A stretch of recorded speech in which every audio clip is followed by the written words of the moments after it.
जैसे जन्म आप किसके यहां लेंगे, राजा के यहां लेंगे कि किसी भिखारी के यहां लेंगे, किसके यहां जन्म लेंगे, कहां पर लेंगे, किस देश में लेंगे, किस जगह लेंगे, ये भगवान लिखता है। और कैसे लिखता है भगवान? आपके जो पिछले जो कर्म हैं, जो पिछले कार्य हैं आपके, उसको देख करके वो आपको परिणाम के रूप में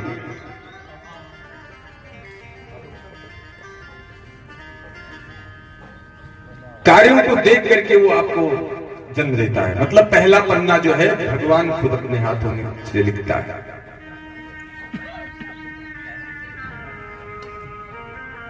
और फिर उसके बाद में जो बीच का पन्ना है उसको फ्री छोड़ देता है, एकदम सादा छोड़ता है। किसके लिए? आपके लिए। अब उस पन्ने को आप कैसे लिखेंगे ये आपके ऊपर है। तो उसी पन्ने को लिखने के लिए जैसे आप कोर्स करते हैं कि जब कोई परीक्षा देना होता है, कोई एग्जाम देना होता है, तो आप पढ़ाई करते हैं और पढ़ाई करने के लिए एक विषय दिया जाता है आपको, कोई पुस्तकें होती हैं। जैसे आप मान लिया कि कोई कंपटीशन की तैयारी कर रहे हैं तो उसकी कुछ पुस्तकें आती हैं। मान लिया आप इंटर में पढ़ते हैं तो उसकी कोई पुस्तक है। तो ये जो श्रीमद् भागवत है ये वही पुस्तक है जिसको पढ़ करके उस परीक्षा में मुझे बैठना है। जब तीसरा पन्ना, मतलब जो तीसरा पन्ना रिजल्ट जिस पर लिखा जाएगा आपका, वो भगवान फिर लिखेगा।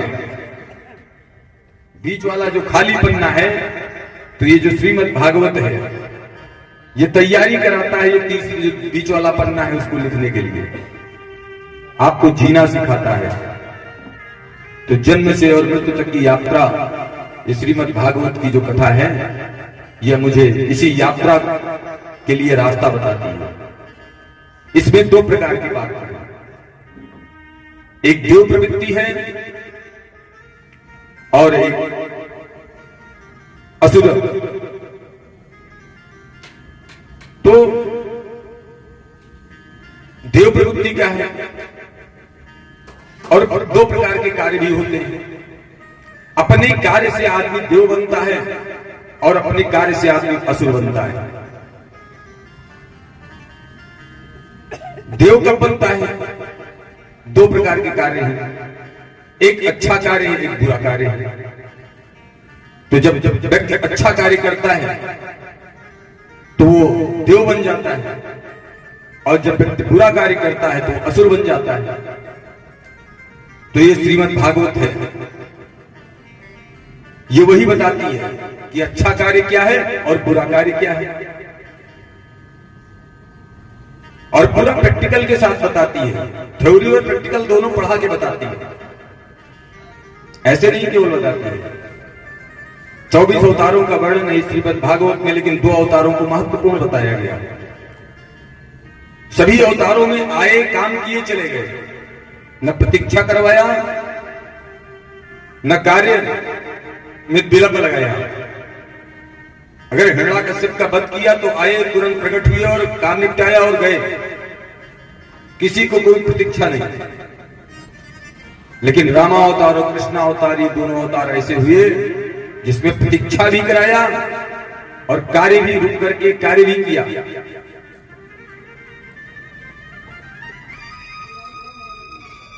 पहले रामावतार लेकर के प्रैक्टिकल कराया। राम जी ने कहीं कोई ज्ञानवान नहीं दिया है, केवल जीना जिया है। जो लोग प्रवचन में, हम लोग जो प्रवचन भाषण देते हैं कि सुबह उठो, माता पिता को प्रणाम करो,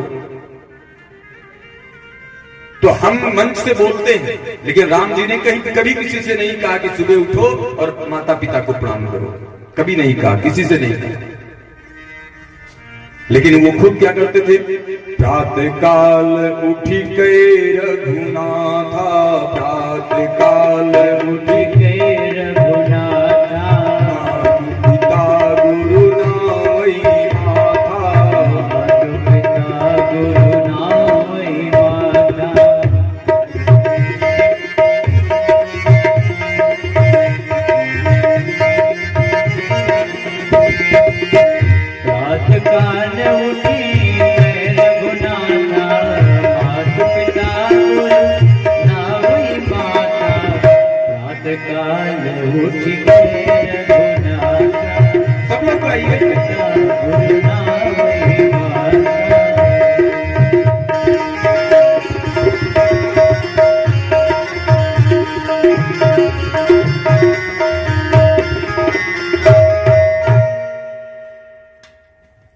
प्रेम, प्रजावत्सलता, तमाम श्री राम जी की तमाम मर्यादाएं हैं।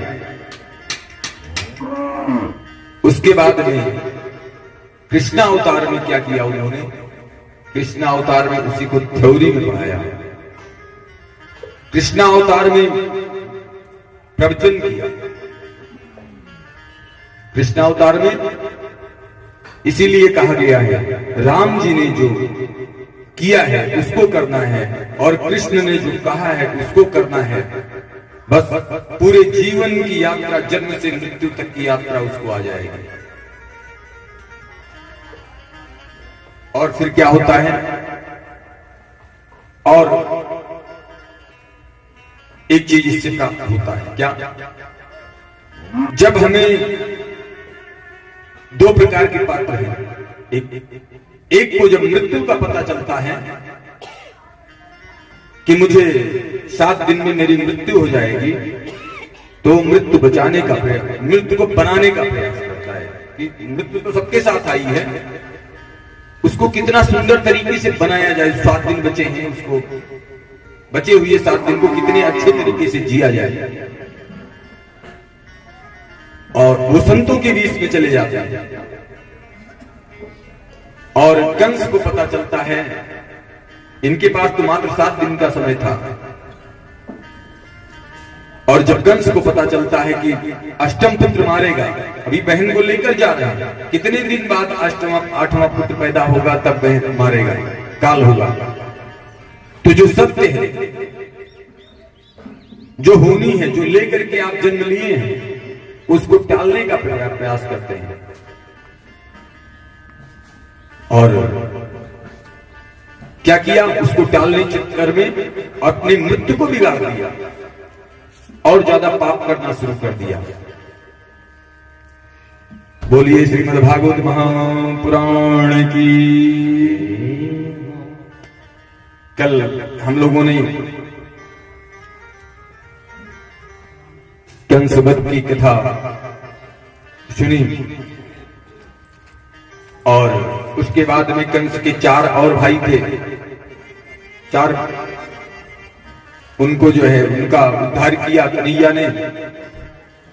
फिर अपने माता पिता के पास पहुंचे,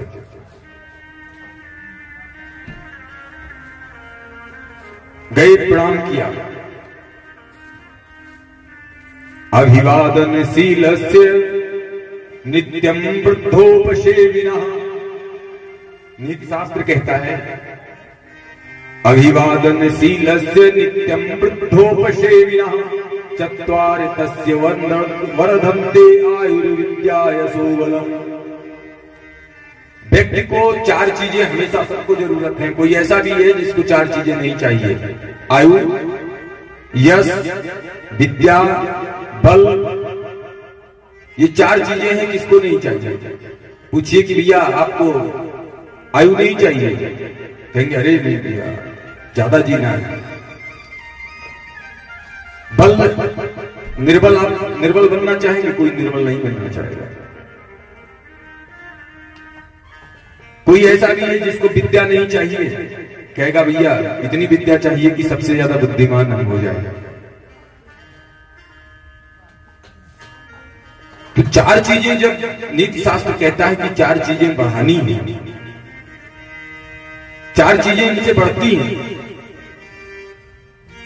तो हम ये 4 चीजें क्यों ना शुरू कर दें? जब हमें पता है कि इन सब चीजों से मेरा ये फायदा होने वाला है, मुझे दवा पता है, तो हम बीमारी क्यों बुला लें? हम स्वस्थ क्यों ना रहें? तो अभिवादनशीलस्य नित्यं वृद्धोपसेविनः और चत्वारि तस्य वर्धन्ते आयुर्विद्यावसो यशो बलम्। जो अपने से बड़े हैं उनका सम्मान करना, उनका अभिवादन करना, उनकी सेवा करना, उनका आशीर्वाद लेना, ये जो है ये 4 चीजों को बढ़ाता है। तो ये हम हमेशा करते रहे तो हमेशा मुझे प्राप्त होती रहेंगी। कन्हैया ने क्या किया? कन्हैया ने जाकर के अपने सभी बड़ों का प्रणाम किया, अपने नाना नानी को पहले जेल से छुड़वाया और ले जाकर के मथुरा की गद्दी पर सिंहासन पर बैठाया, अपने पिताजी के पास गए, उनको प्रणाम किया, उनका अभिवादन किया और अपने पिता से कहा कि पिताजी, मैं बहुत निकृष्ट व्यक्ति हूं, जो मैंने अभी तक आप लोगों को इतना बड़ा हो गया और अभी तक माँ बाप की सेवा नहीं किया। मैं बड़ा अभागा और निकृष्ट पुत्र हूं मैं। वसुदेव ने अंकों में भर लिया, कहा कन्हैया कृष्ण, तुम निकृष्ट पुत्र नहीं हो, तुम तो श्रेष्ठों में से इतने श्रेष्ठ पुत्र हो। तुमने केवल एक पिता का ध्यान नहीं दिया, एक माता का सम्मान नहीं किया, एक पिता की चिंता का हरण नहीं किया, एक माता की चिंता का हरण नहीं किया, तुमने तमाम माताओं की चिंता का हरण किया और तमाम पिताओं के। तुमने जो काम किया है, कंस जैसे राक्षस का वध करके तुमने जो कार्य किया है, इससे तमाम माताओं की प्रसन्नता लौटा दी है।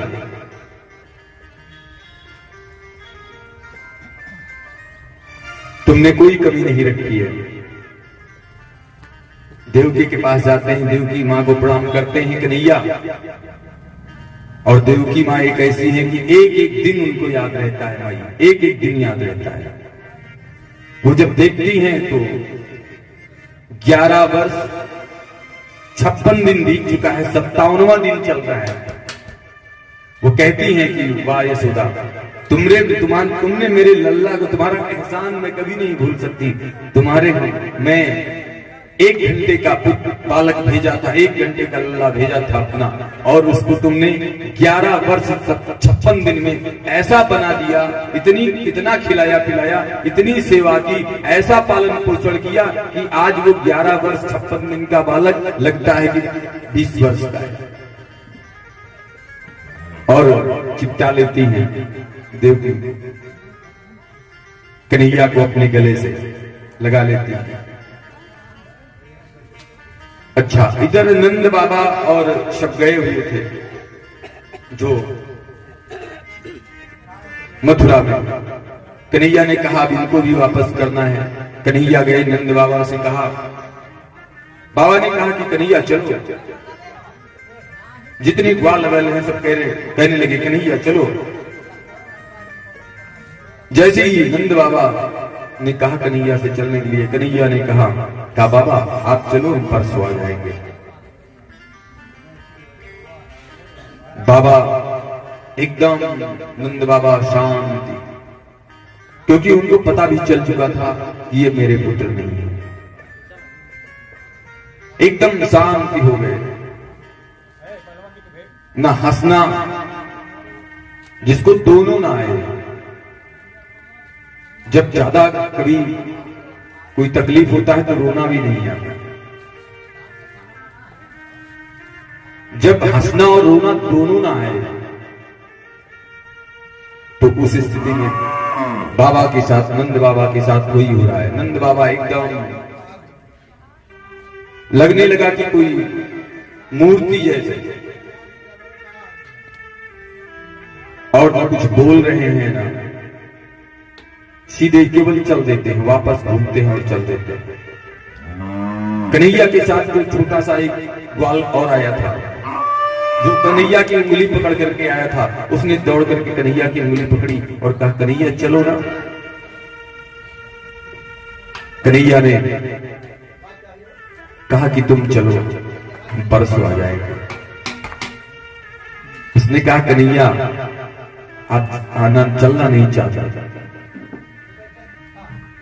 श्री दामा ने कहा कि कन्हैया हमने बहुत कष्ट दिया है तुमको। हमने जब आप गेंद फेंक दिए थे, हम का टूका फेंक दिए थे यमुना जी में, तब हमने आपको बहुत कष्ट दिया था। हमने कहा था कि मेरा टूका दे दो, मेरा टूका दे दो, और आपको यमुना में छलांग लगानी पड़ी थी।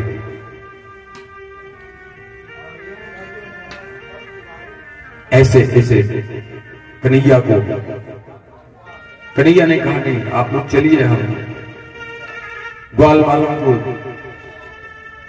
सब रोते गाते चल दिए। पीछे घूमते घूमते, लेकिन नंद बाबा पीछे घूम करके घूम गए जब गोकुल की तरफ, तो फिर पीछे नहीं देख रहे, केवल चलते जा रहे। ये स्थिति रही। अब इधर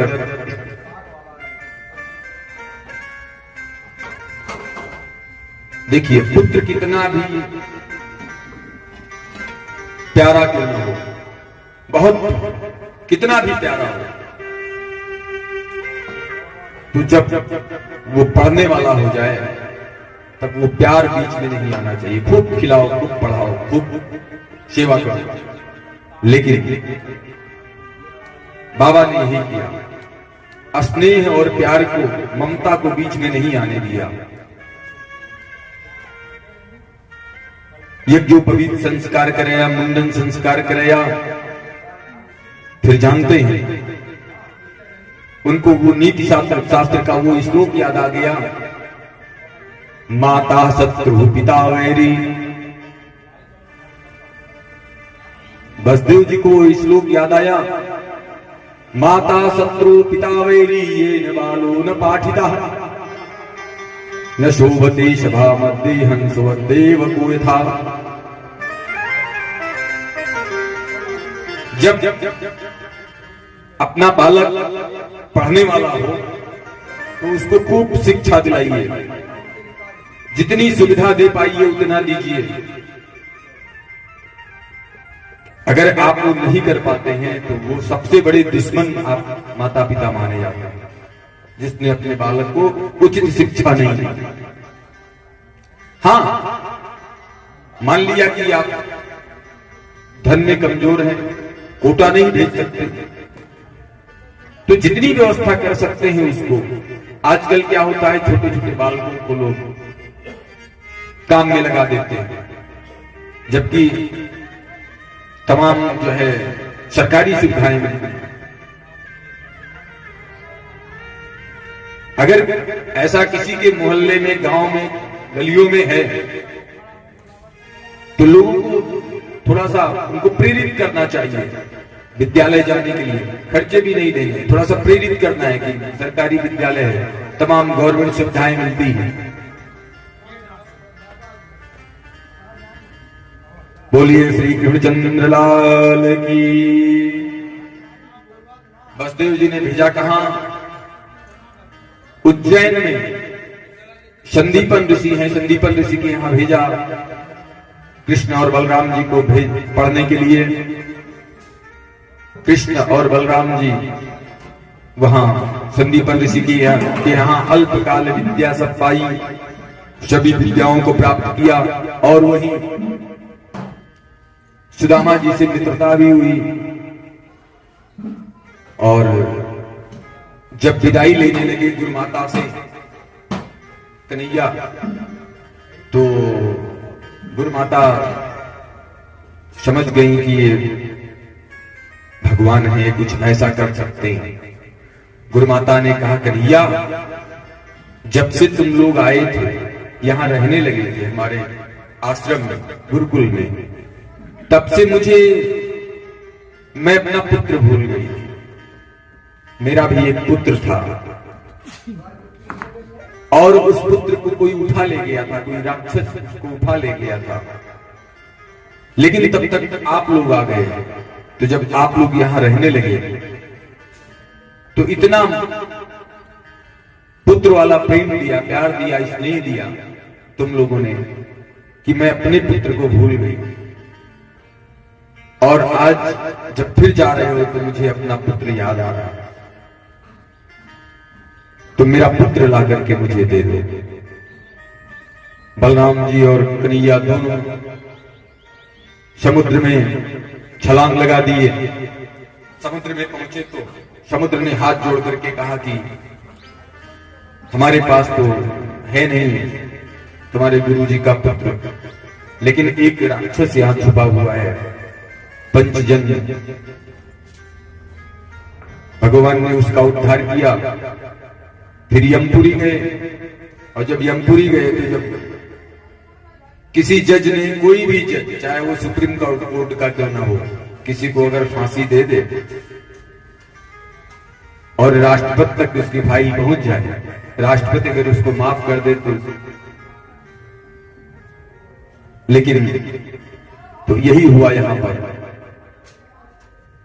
जब भगवान विष्णु पहुंच गए कहां, यमलोक को, जब भगवान कृष्ण यमलोक को पहुंच गए तो यमराज ने देखा, भगवान तुरंत गुरु के पुत्र को वापस किया, लेकर के गुरु माता को ला करके दिया। भगवान कृष्ण ने, बोलिए श्री कृष्ण चंद्र लाल की जय। वहां से आए, जब यहां रहने लगे, कन्हैया मथुरा में पहुंचे। तो मथुरा में क्या हुआ कि एक दिन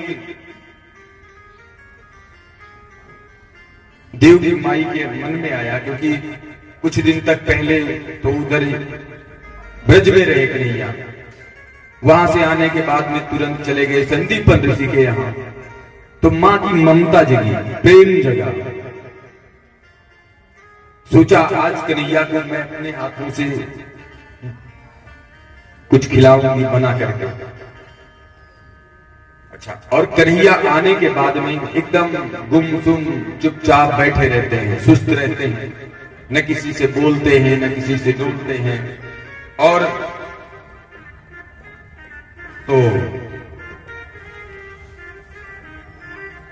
माई ने क्या किया, अनन्य ममता विष्णु ममता प्रेम संगता भावाशायो न सांद्रात्मा बुधई प्रेमा निगद्यते। अनन्य ममता विष्णु ममता प्रेम संगता। जैसे ही मां के अंदर ये प्रेम जगा और मां भोजन लेकर के आई, कन्हैया बैठे हुए थे, तो भावासा एवं संग्रात्मा बुधई प्रेमा निगद्यते। कन्हैया ने मां को देख करके, देव की माता को और यशोदा मैया याद आ गई। अब इनको सिसकी आ गई, सिसकी भर भर करके रोने लगे और ऐसे रोने लगे कि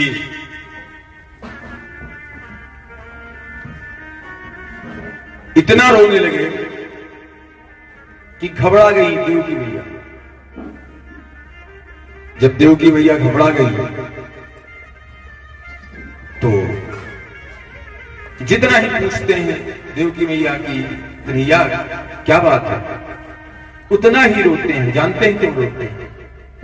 उतना ही ज्यादा, क्योंकि अब तक वो और समझते हैं कि यशोदा मैया वहां पे ब्रज में मुझे मेरा मुंह धूमिल होता था, तो अब तक ये देव की मैया केवल पूछ रही है, लेकिन अब तक कोई वैद्य नहीं बचता, कोई झाड़ फूक करने वाला ज्योतिषी तांत्रिक नहीं बचता जो आ न गया होता।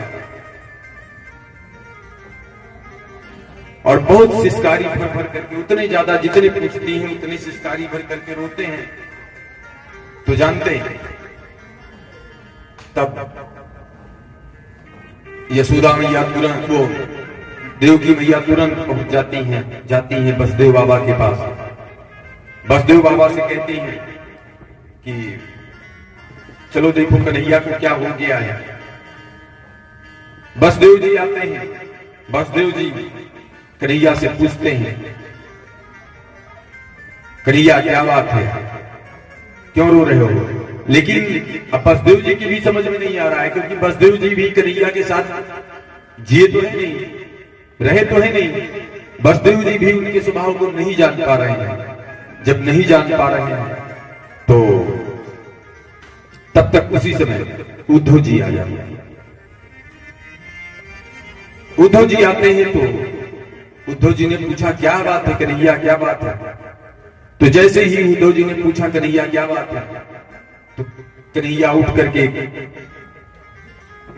उद्धव जी से लिपट जाते हैं उद्धव जी से लिपटते हैं तुरंत। उद्धव जी से कहते हैं कि उद्धव जी, मुझे बहुत ज्यादा ब्रज की याद आ रही है, ब्रज के लोगों की याद आ रही है।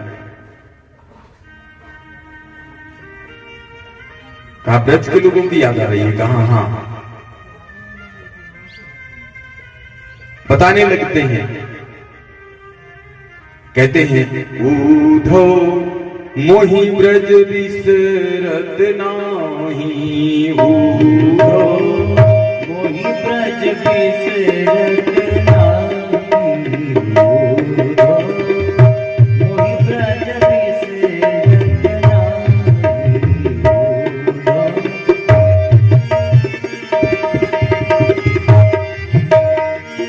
मोहि ब्रज बिसरत नाही, मोहि ब्रज बिसरत नाही, उद्धव मोहि ब्रज बिसरत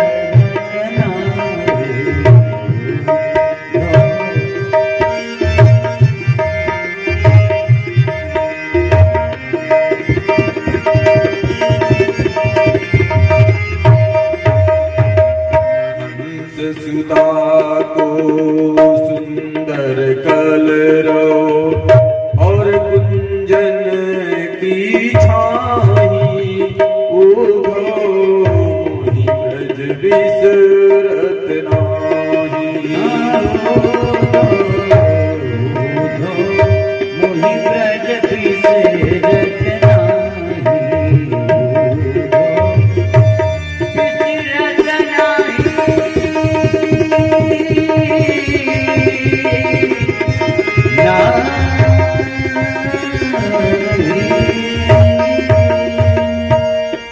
मोहि ब्रज बिसरत नाही, मोहि ब्रज बिसरत नाही,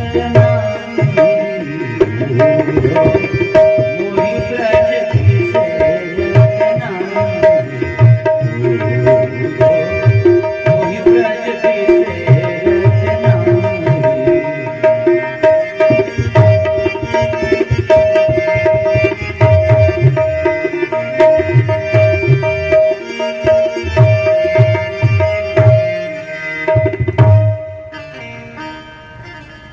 बोलिए श्री कृष्णचंद्र लाल की। उद्धव ने पहुंचते ही पूछा कि करिया तुम रोते क्यों? कृष्ण लिपट गए उद्धव जी को के गले से और कहा कि हे उद्धव जी, जो निर्मल मन से, एकदम शुद्ध निर्मल मन से, जिनका अंतःकरण एकदम पवित्र है, ऐसे ब्रजवासी, उन ब्रजवासियों के साथ मैंने कितना बड़ा धोखा किया है। कहा था कि परसों वापस आ जाएंगे और इतने दिन बीत गए। जो सोते खाते पीते उठते बैठते नाचते गाते जो मुझे चाहते, ऐसे ब्रजवासियों को मैंने धोखा दे दिया। नंद बाबा ने मेरी वजह से अपना गोकुल का इतना बड़ा वैभव, धन संपदा सब छोड़ करके और जाकर के वृंदावन में अपना आवास बना लिया। मैंने ऐसे नंद बाबा को मैंने धोखा दिया। और यही नहीं, मेरी माई यशोदा मैया,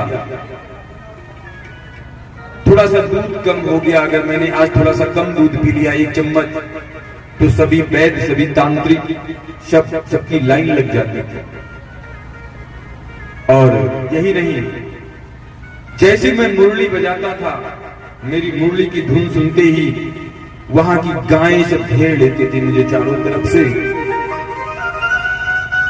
जो उनके बछड़े होते थे वो पूंछ उठा करके खूब लंबी लंबी छलांगे मार मार करके इधर से उधर दौड़ने लगते थे मेरी बंसी की धुन को सुन करके। उद्धव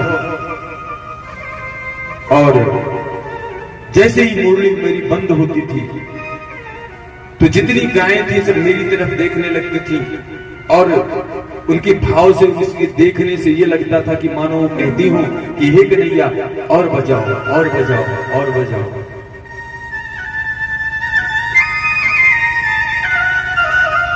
और यही नहीं, किशोरी राधा जी मुझ पर,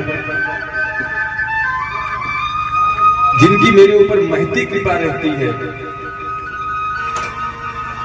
उनसे मैं बोल करके आया था कि राधा मैं परसों आ जाऊंगा।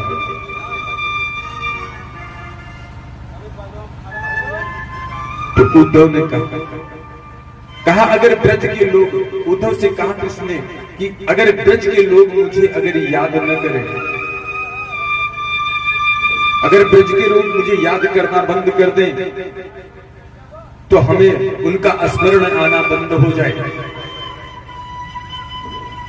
तो उद्धव जी ने जानते हैं क्या कहा कन्हैया से, कहा हे उद्धव, हे कन्हैया, आप इसकी चिंता न करो, ये तो मेरे दाहिने हाथ का खेल है। मैं अभी गया तो 2 मिनट में उनका याद करना बंद कर देंगे, ब्रज के लोग आपको याद करना बंद कर देंगे। मैं बृहस्पति का शिष्य हूं और वेदांतों का मैंने अध्ययन किया है, अजहद लक्षण का निरूपण कर करके, और वेदांती भाषा में मैं उनको ऐसा ज्ञान पढ़ाऊंगा। मैं यदुवंशियों का प्रवर मंत्री हूं कि सब आपको उसी दिन भूल जाएंगे। कृष्ण ने देखा कि इतना अभिमान आपने क्या, तो भगवान को अभिमान तो बिल्कुल देखे नहीं जाता। कृष्ण ने देखा कि इतना अभिमान। कृष्ण ने कहा मन में कि पारब्रह्म परमेश्वर को जिसने उंगलियों पर नचा दिया हो, उनको ये समझाने जा रहे हैं अपने ज्ञान के बूते।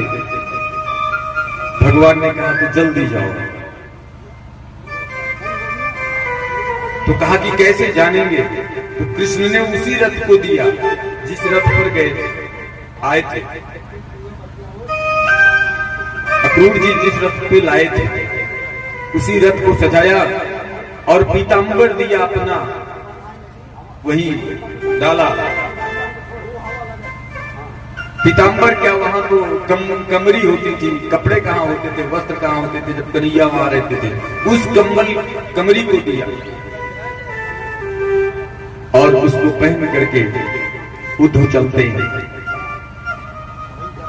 उद्धव वृंदावन की ओर चले जाते हैं और जब जाते हैं तो जानते हैं कहां पहुंचते हैं। जैसे ही वृंदावन में पहुंचते हैं, वृंदावन धाम में प्रवेश करना चाहते हैं, उसी समय रास्ते में तमाम ग्वाल बाल छोटे से बड़े तक सब बैठे, सब केवल रो रहे हैं और कन्हैया को देख रहे हैं। कन्हैया की तरफ उधर ही देख रहे। क्यों? कहते हैं कन्हैया कहते परसों वापस आ जाएंगे। तो कब आ जाएं? तो केवल एक टक लगा करके सुबह उठते हैं और शाम तक केवल उधर ही देखते हैं, रास्ते में बैठे प्रतीक्षा कर रहे हैं, अभी कन्हैया आ रहे होंगे, अभी कन्हैया आ रहे होंगे। एक छोटा सा ग्वाल ब्रजवासी नन्हा सा जैसे ही रथ को आते हुए देखा, दौड़ा, कन्हैया आ गए, कन्हैया आ गए, सब दौड़े। लेकिन जब वहां पहुंचे और रथ के अंदर झांका तो वो कहता है कन्हैया नहीं, ये तो मेरे कन्हैया नहीं है। सब कुछ एक पल के लिए जो प्रसन्नता चेहरे पर आई थी, फिर वैसे ही जैसे पहले थे वैसे ही सब दुखी हो गए, सब चिंतित हो गए, परेशान होने लगे। कन्हैया ने पूछा, वो उद्धव ने पूछा उन ब्रजवासियों से कहा ये बताओ कि यशोदा का घर किधर पड़ता है, यशोदा किधर रहती है। उन ब्रजवासियों ने कहा कि यशोदा किधर रहती है। कहा नंद बाबा का घर किधर है। कहा पूछने की जरूरत तो नहीं है, ये जो नाला आ रहा है ना, ये नाला जो बह रहा है, ये नाला जहां से निकला है वहीं चले जाइए, इस नाले के किनारे किनारे वहीं जहां से निकला है वहीं नंद बाबा का घर है। कहा ये नाला जो है ये 1 लाख गाय नंद बाबा पाल रखे हैं, तो जब से कन्हैया गए हैं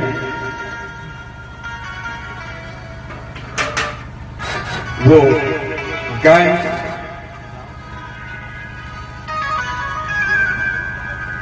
इतना रोती है कि उन गायों की आंसुओं से जो है ये नाला बन गया है। 1 लाख गाय उनके अस्त्र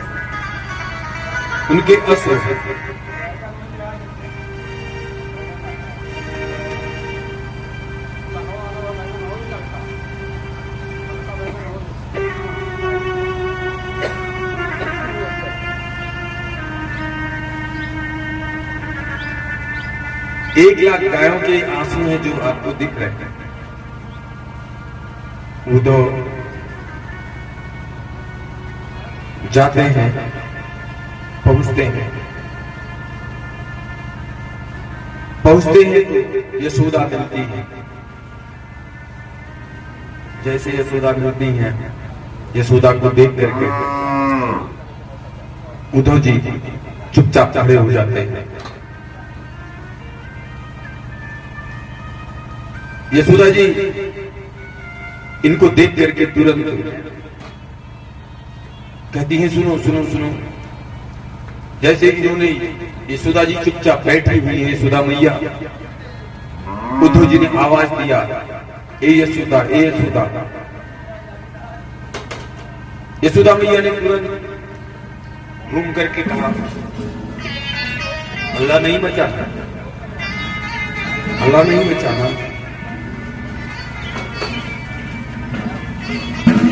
मेरे कन्हैया चढ़ जाएंगे।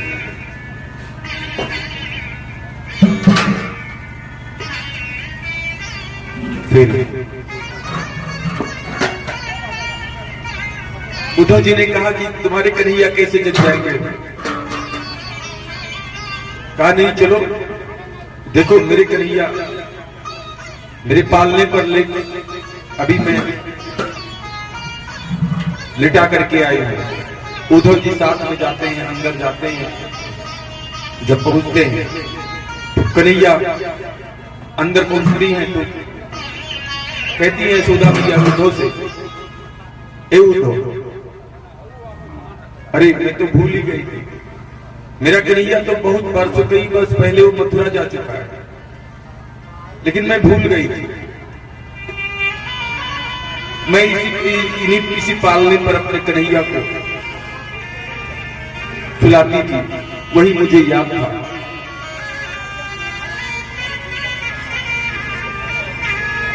ऐसे ऐसे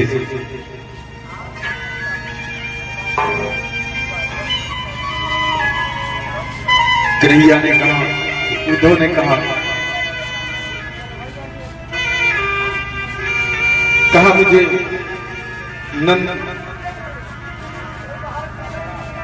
मुझे राधिका के पास पहुंचा दो, मैं राधा से मिलना चाहता हूं।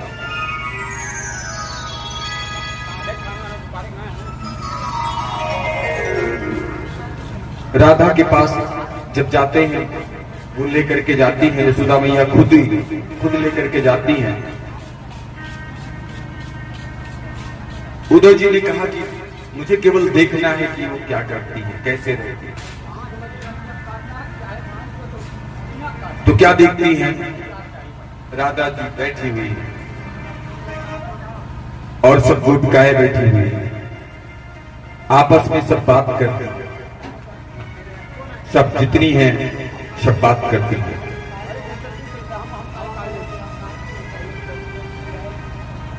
एक कहती है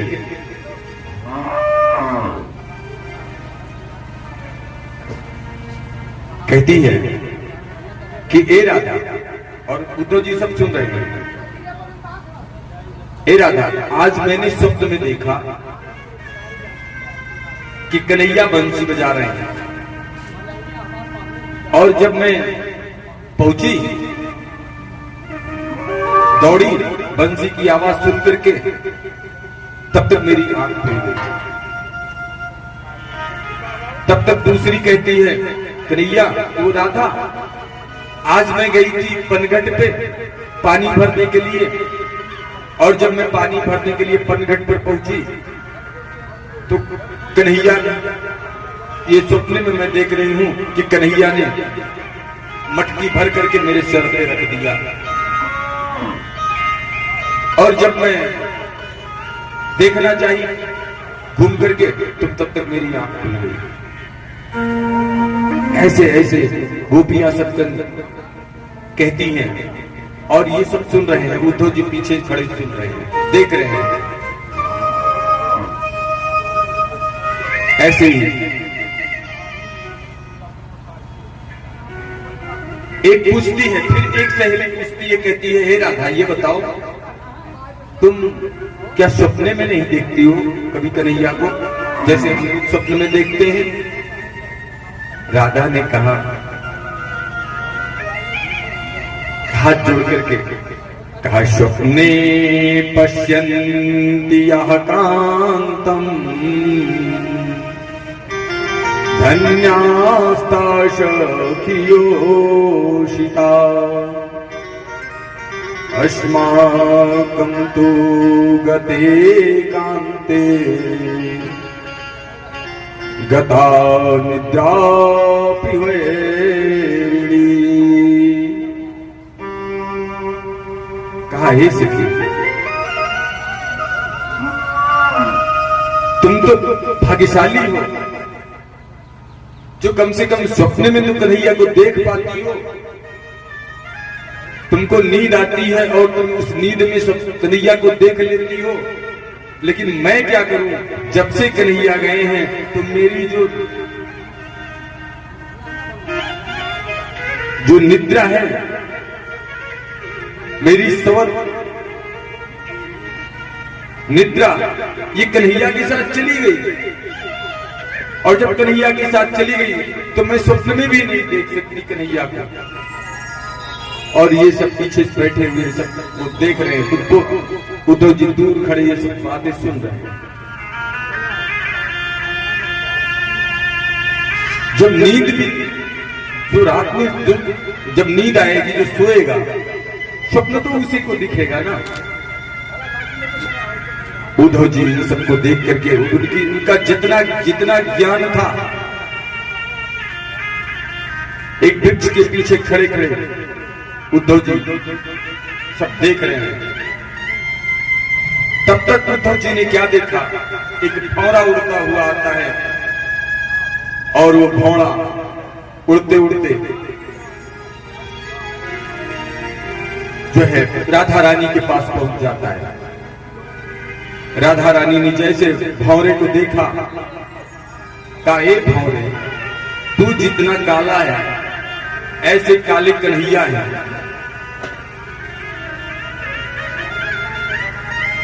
उतना ही काले कन्हैया है,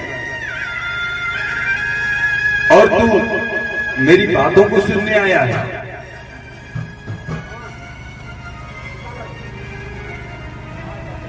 कहा, सुनो, ये कन्हैया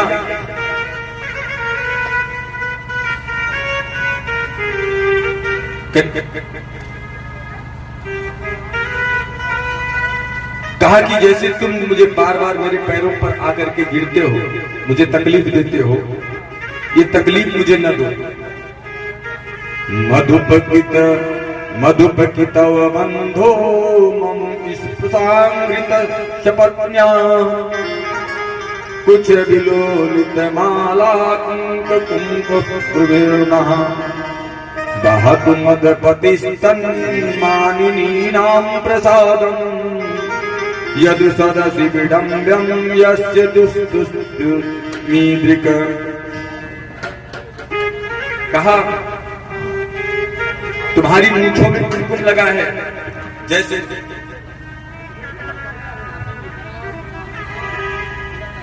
कन्हैया का स्त्रैण है, उसी तरीके से तुम भी हो।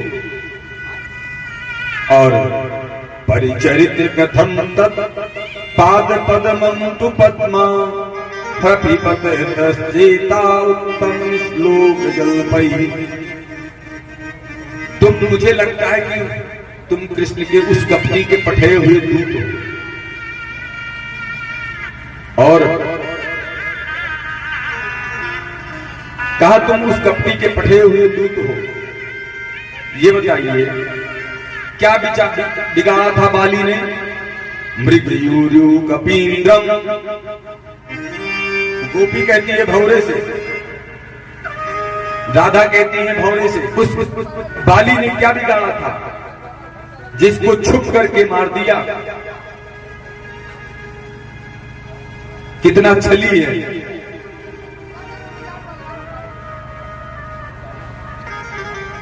कहा कि उस बलि ने क्या बिगाड़ा था? उस बलि ने क्या बिगाड़ा था जिसको जाकर के छल करके उसको लूट लिया? उस बड़का ने क्या बिगाड़ा था जिसके नाक कान काट लिए? कहा ए भ्रमर, इस कपटी मृग से, कपटी कृष्ण से कौन प्रेम करेगा? जिसने भी प्रेम किया कृष्ण से, उसको इसने धोखा ही दिया। ए बौरा सुनो,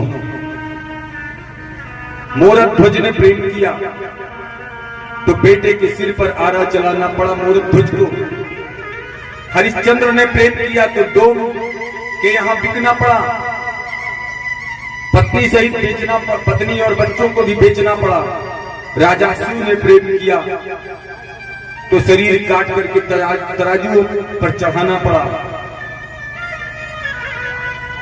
और हे भौरे, मैंने प्रेम किया तो मुझे घुट-घुट करके मरना पड़ रहा है। ऐसा कपटी कृष्ण। तो एक बोलती है, कहती है तू सत्य तो कहती है, लेकिन ये भौरा जा करके अगर कृष्ण से कह देगा तो ये जो तुम कह रही हो ना, ये कृष्ण का भेजा हुआ है, और ये जाकर के कृष्ण से बता देगा तो फिर क्या हो गया? तब जानते हैं वो क्या कहती हैं। राधा कहती हैं, हे भौरे, तुम जाकर के मेरे कृष्ण से न कहना, ये सब बातें मेरे कृष्ण से न कहना, नहीं तो कृष्ण मेरा स्मरण, जो हमको स्मरण आ रहे हैं, कृष्ण मुझे जो याद आ रहे हैं, और याद ही जो हम कृष्ण कन्हैया को स्मरण करके हम जीते हैं, अगर वो स्मरण से भी दूर हो जाएंगे, वो यादों से भी दूर हो जाएंगे, तो फिर हम लोगों को मर ही जाना रहेगा। भौरा चला जाता है।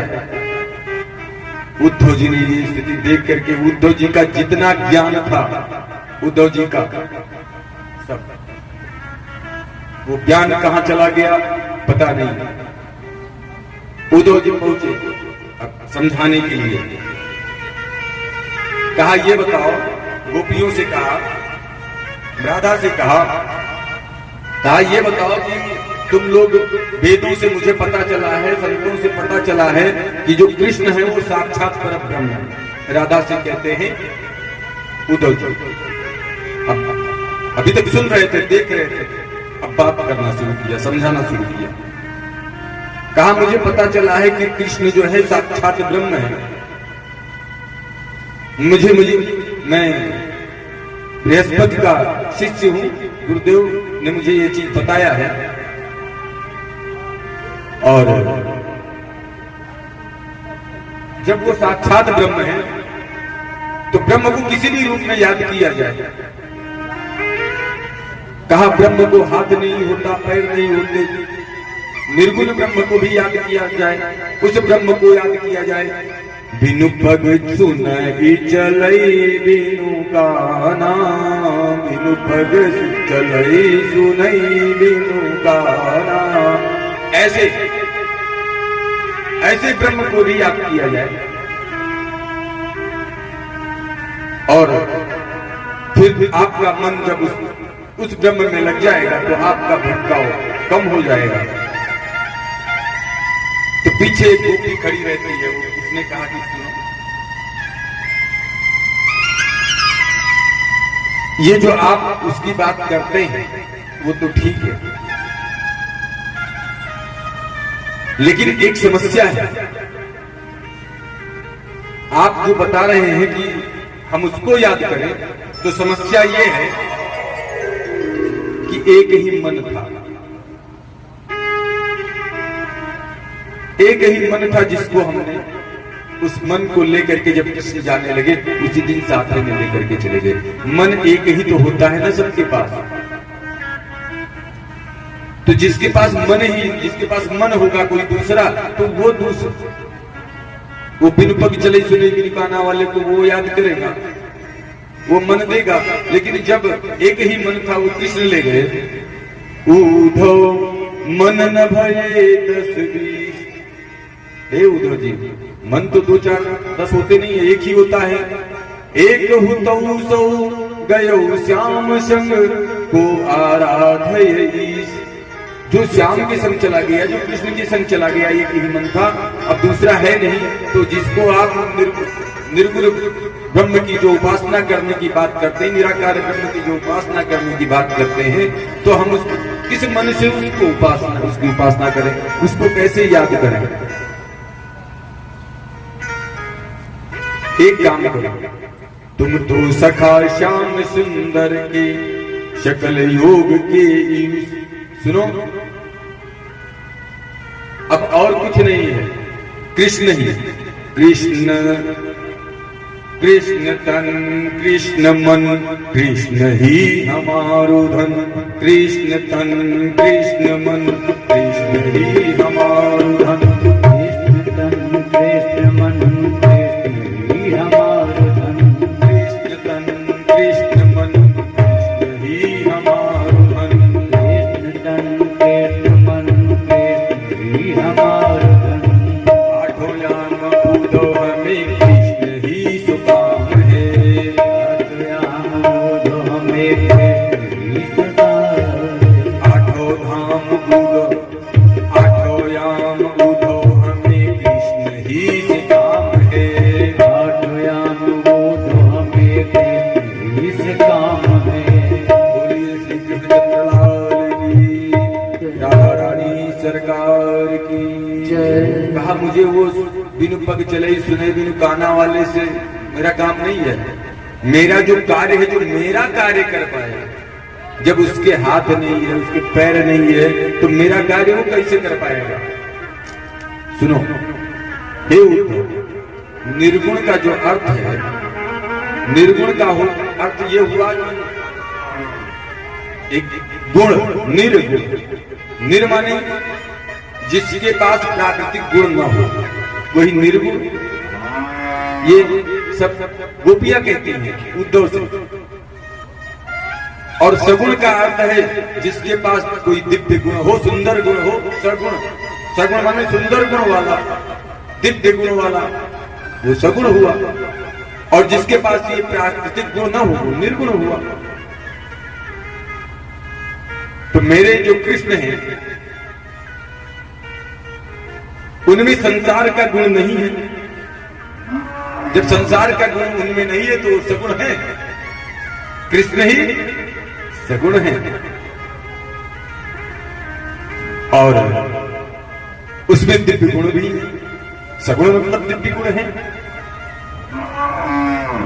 ये सब समझा रही है किसको? बृहस्पति के शिष्य उद्धव जी को गोपियां समझा रही है।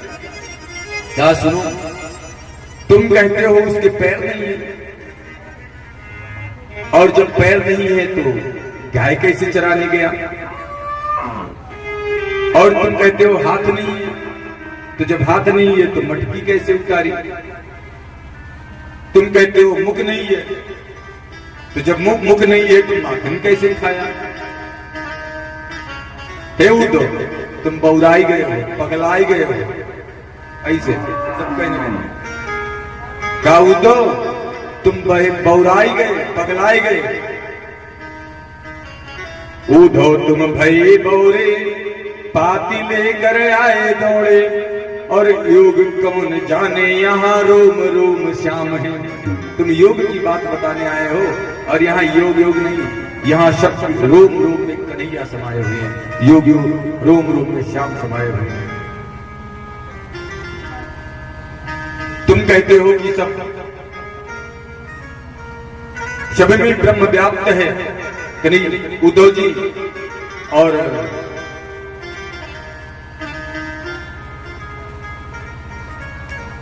तुम कहते हो कि निर्गुण ब्रह्म सब में विराजमान है, सबके अंदर ईशावास्यमिदं सर्वम। तो तुम भी तो ब्रह्म हो, हम भी तो ब्रह्म हैं। तो ब्रह्म होकर ब्रह्म को उपदेश देने की गलती क्यों करते हो? जब आप भी ब्रह्म हो, हम भी ब्रह्म हैं, तो ब्रह्म होकर के ब्रह्म का उपदेश और ब्रह्म को उपदेश, ये गलती तुम क्यों, आप क्यों करते हैं? गोपियां कहती हैं उद्धव से।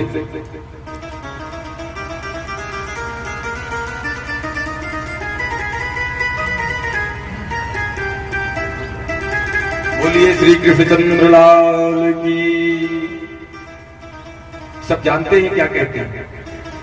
कहती हैं बहुत दूर मथुरा नहीं है, हम लोग जा सकते हैं, मिल करके फिर शाम को आ सकते हैं, लेकिन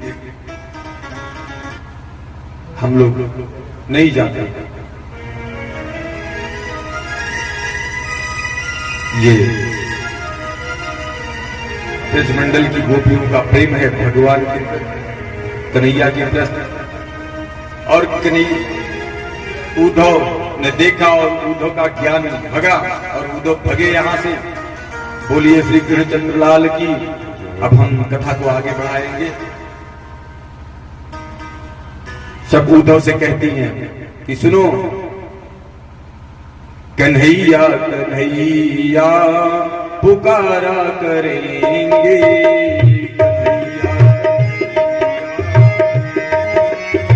कन्हैया कन्हैया पुकारा करेंगे,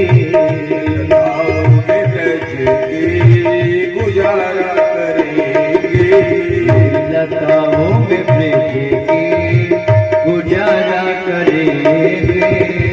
कहीं तो मिलेंगे वो बाके बिहारी, कहीं तो मिलेंगे वो बाके बिहारी, उन चरणों में चित लगाया करेंगे, चरणों में चित को लगाया करेंगे। कन्हैया कन्हैया पुकारा करेंगे, कन्हैया कन्हैया पुकारा करेंगे।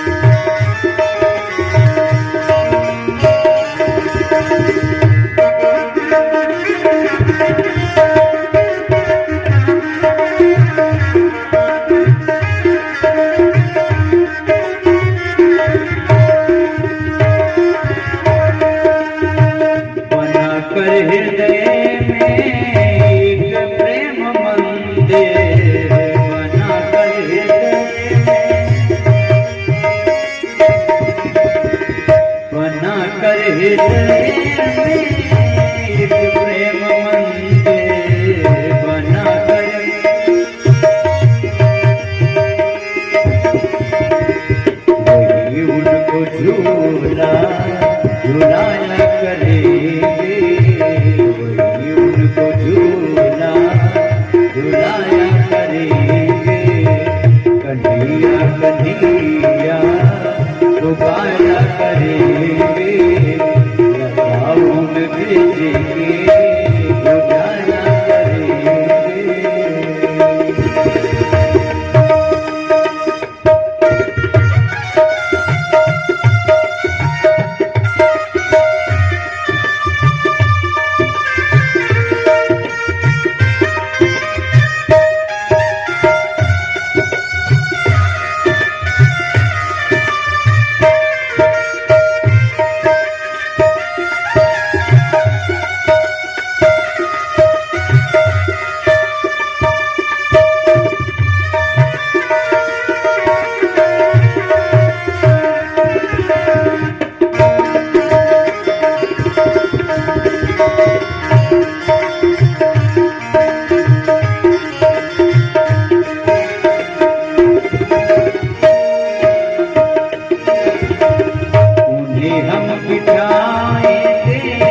बिठाएंगे आंखों में दिल में, उन्हें हम बिठाएंगे आंखों में दिल में,